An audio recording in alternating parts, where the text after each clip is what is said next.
Rising from the Derbyshire hills like a spellbound fortress, Hardwick Hall is a place where ambition, legacy and magic intertwine. Its towering windows reflect centuries of history and, for some, memories of Malfoy Manor. This is Hardwick Hall, built in the late 1500s by Elizabeth Talbot, better known as Bess of Hardwick. Bess wasn't just wealthy, she was powerful, savvy and climbed from noble-born widow to one of the richest women in England.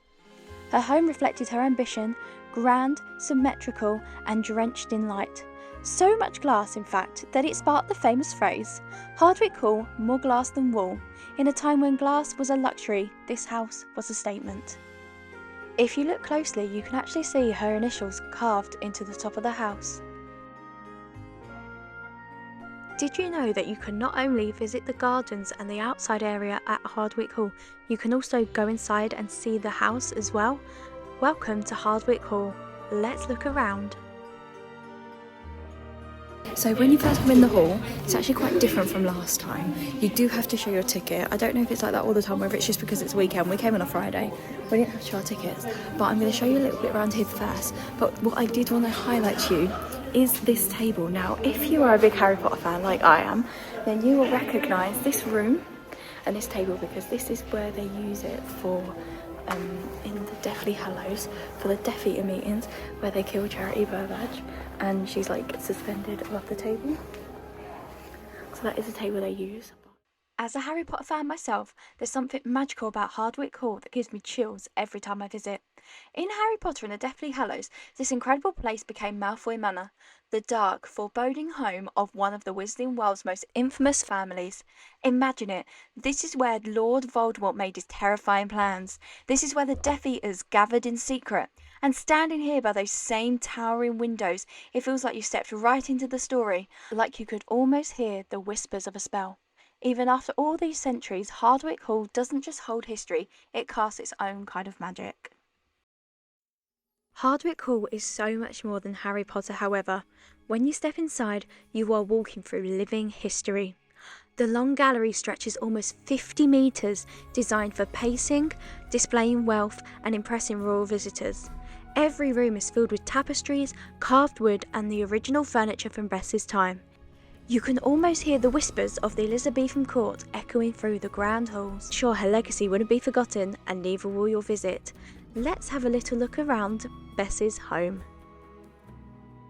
The woman behind the hall, Bess of Hardwick. Who was she?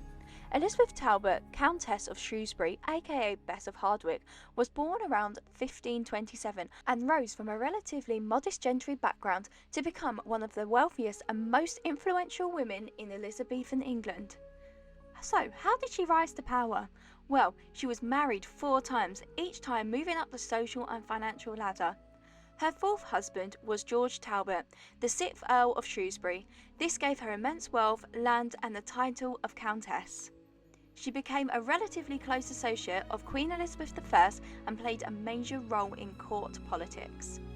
Not only did she build Hardwick Hall, she co-owned Chatsworth House, another grand estate in Derbyshire. She was a patron of the arts, an intelligent estate manager and a shrewd political player. She supervised the imprisonment of Mary, Queen of Scots, for more than 15 years alongside her husband. Did you know Bess wasn't just rich, she was powerful, politically connected and sharp enough to play the long game.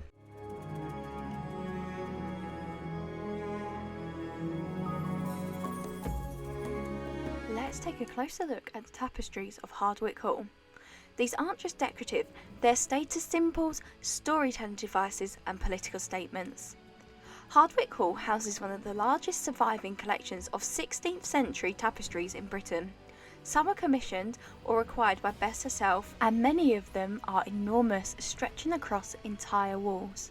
Let's take a closer look of the themes and imagery of these tapestries. Classical mythology, moral tales and biblical scenes were all intended to educate and impress. Some are based on Ovid's Metamorphoses, featuring gods, transformation stories and dramatic scenes of fate and virtue. Others show greenery scenes with forests, animals and symbolic creatures. So why is this important? These weren't just tapestries, they were the 16th century status updates. Every thread told guests this family was rich, educated and plugged into the culture of Europe. Tapestries were incredibly expensive, often more valuable than paintings or furniture, and they provided insulation. Yep, this means they had warm walls, but more importantly, they showed off worldliness and powerful connections. Bess even had her own initials, ES, for Elizabeth Shrewsbury, and a coat of arms woven into some of them. That is a total power move. Bess loved to entertain her guests with games, music and dancing. You can see here one of the rarest surviving pieces of furniture in England. The Elgantine table can be seen at Hardwick, taking its name from the motto inlaid into the centre of its top. The central board is of walnut. The upper and lower friezes are made up of fruitwood and limewood planks of various sizes. It is inlaid with floral slips, playing cards, gaming boards including chess and backgammon, and a variety of musical instruments and scores. Hardwick Hall contains many portraits of family members, but the most notable among them is the famous portrait of Queen Elizabeth I.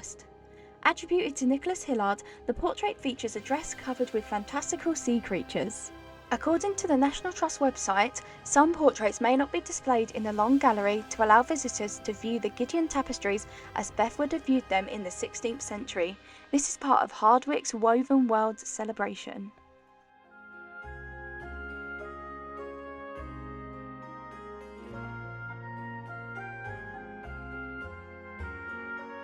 Woven Worlds at Hardwick includes pop-up demonstrations, workshops and events. It allows you to explore the themes of textiles, creativity and powerful women. If you go to their website, you'll be able to see a list of workshops and events happening this year at Hardwick. I've linked it down below. There is so much to see, do and learn at Hardwick Hall, and I have given you so many facts already. I'm going to allow you to have a few minutes to have a look more in depth and up close at the tapestries and some of the rooms that I absolutely adore. Let me know which are your favourite tapestries or rooms in the comments below.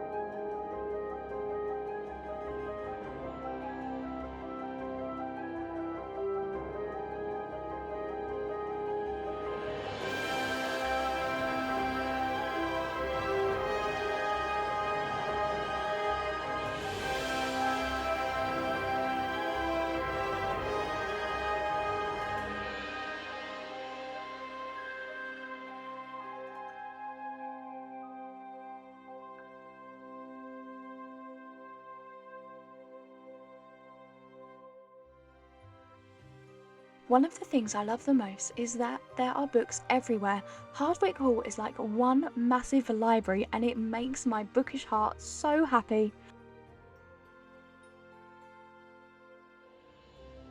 If you are coming with all the family, especially with little ones, there are lots of little stations like this around Hardwick Hall to help your little ones if they're getting overstimulated or if they just need a few minutes to sit down and relax.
Make sure you take your time and look around. There are details everywhere.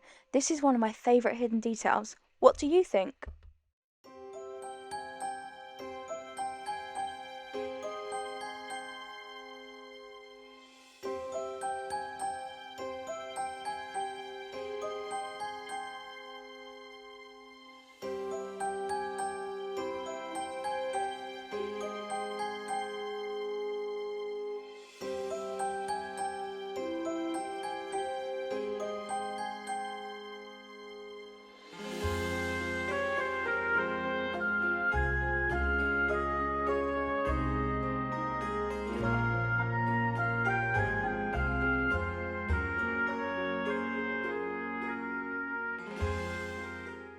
Hardwick Hall has its very own chapel. Unfortunately, you're not able to go all the way inside, but you are able to look over and see where they would have held chapel on Sunday and probably in the evenings as well.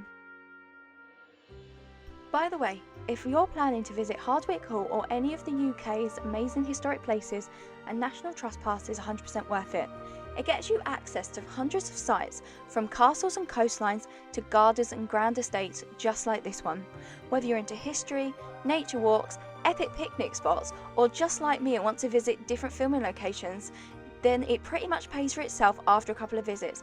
Plus, our support helps preserve these incredible places for future generations.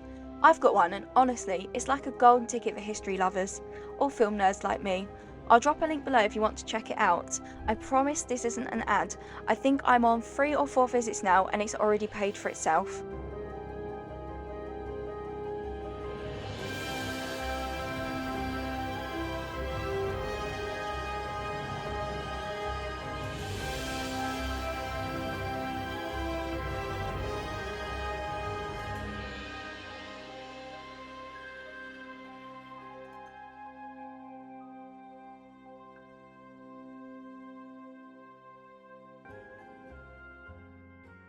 Beyond the hall, the estate offers sweeping views of the Derbyshire countryside, a reminder that power and beauty were meant to go hand in hand.